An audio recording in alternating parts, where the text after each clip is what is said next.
I saw these gems at the dollar store. To start this project, I need to get the old window ready. Some white paint will do the trick to lighten up this dark frame. Now that the paint is dry, I want to give the edges a little distressing, and it's time to start adding the clear gems. Now that I have the first layer of clear gems down, I want to use these beautiful blue and purple ones. I'm using a clear silicone adhesive to stick the gems in place. So I grabbed an old window at a rummage sale, I cleaned it up, and now I'm just adding a coat of white paint. When the paint dries, you can just go back with a razor blade and scrape off any that's left on the glass. Now I'm gonna grab these little gems. I have them in blue, red, white, and clear. I'm using a really strong glue to attach these marbles to the glass. This is E6000. It's gonna hold these on here super well.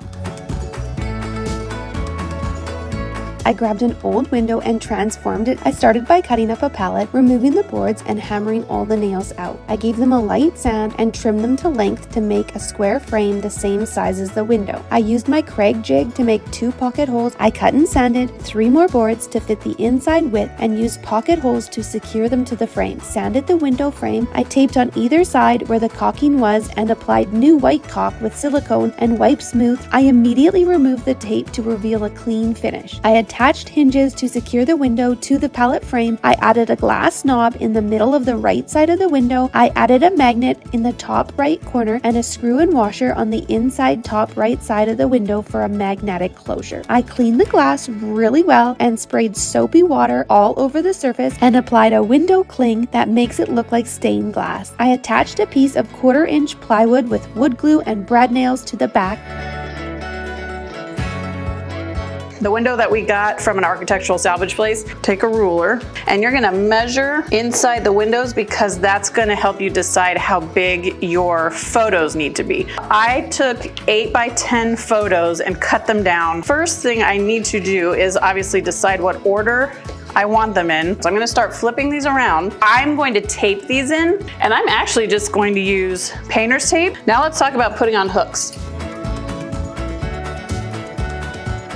The next time you see an old window, be sure to grab it. I picked these flower pots up at the dollar store. I want to add some drain holes in the bottom of these.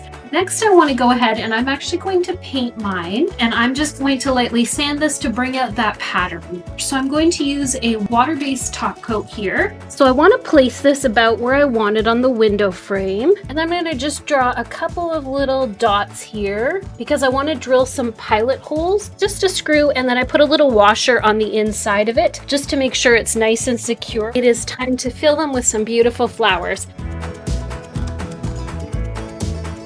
I took my window pane and made sure to clean it and dry it very well. After that, I removed the hardware. I then used a product called Looking Glass. I actually decided to spray the back of the window pane. I purchased some D-rings from the hardware store. I printed off a couple of simple mandala patterns. I'm gonna slip it under the glass, pattern side up. I found this set of puffy paint. I'm gonna start filling in the pattern. I wanna start with the piece of the pattern that are separate from each other. It's time to fill in the remaining sections. Next up is to finish the swirls. I'm gonna give the frame a quick coat of the same turquoise paint. The final thing I need to do to the picture pattern is outline the swirls again. I'm just gonna add some clear glue to all of the untouched glass.